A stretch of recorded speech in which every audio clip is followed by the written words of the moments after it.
exist to make a profit, and that big banks, fossil fuel companies, and all sorts of companies have throughout history broken laws, poisoned our environment, and endangered human lives for the sake of profit. Now we know that while fracking is hurting our communities and the people in them, it's making wealthy corporations even wealthier.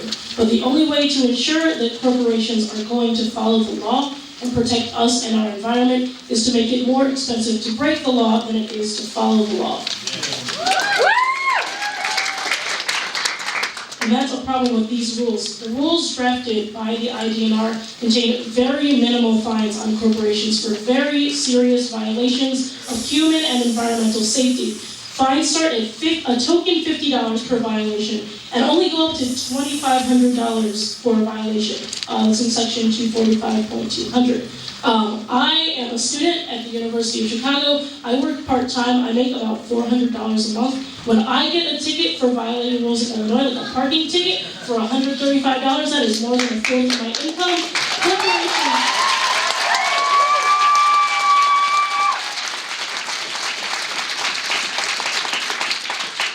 The top 5 producers of oil and gas made over $118 billion in profits last year. So a $50 or even a $2,500 fine is not going to stop them from fracking in Illinois. The fines in the rules are actually technically lower than the daily fines specified in the original legislation. The cost of polluting the groundwater of over 800,000 Illinoisans, the cost of illness and cancer caused by contaminated water and air, and the cost of brain damage caused by toxic fumes, these should be reflected in the fines. The costs of violations of the rules need to be higher than the millions of dollars in profits that corporations stand to gain from fracking our land. Thank you. There's literally hundreds of holes in the rules, and we will be continuing to comment on them. But the chemical disclosure aspect of it in 245720 is really reprehensible. It really is. I'm a family physician, and it is absolutely unconscionable that we're forcing our ER physicians and our emergency personnel to track down the frackers in the middle of the night to try to find out one of the hundreds of chemicals that a frack worker might have been exposed to, or a family that ran into one of these trucks that are carrying around this radioactive produced water. It's unconscionable. We were at the IDNR in August, and we asked them to do something that is expressly permitted in the bill.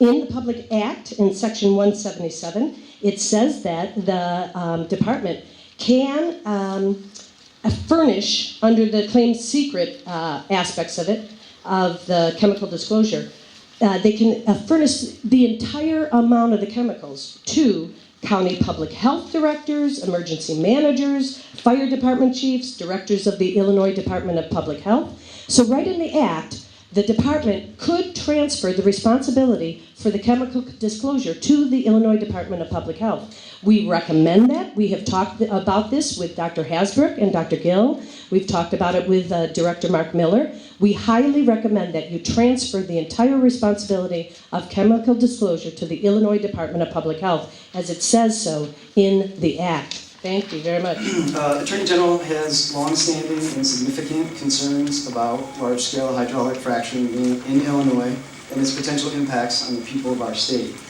So she worked alongside the Illinois Environmental Council, the Natural Resources Defense Council, the Environmental Law and Policy Center, Sierra Club, and other environmental advocates to pass the strongest bill possible.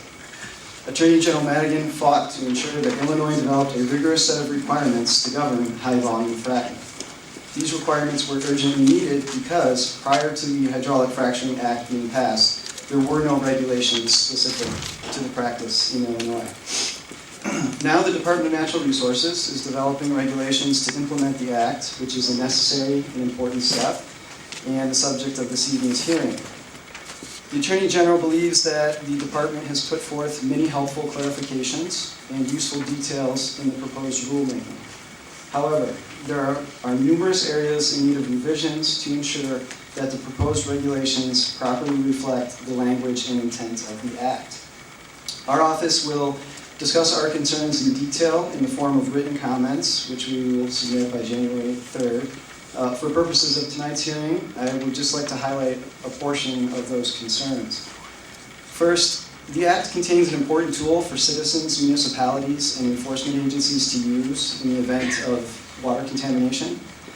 Referred to as a rebuttable presumption, Section 1-85 of the Act places the burden on the fracking operator to establish that water pollution to nearby wells was not caused by its drilling activities. The proposed regulations, however, attempt to add limitations on the rebuttable presumption of water pollution that do not appear in the Act, such as the types of water quality data and testing parameters that may be used. The department should not restrict the ability of citizens to obtain relief if their water wells are contaminated.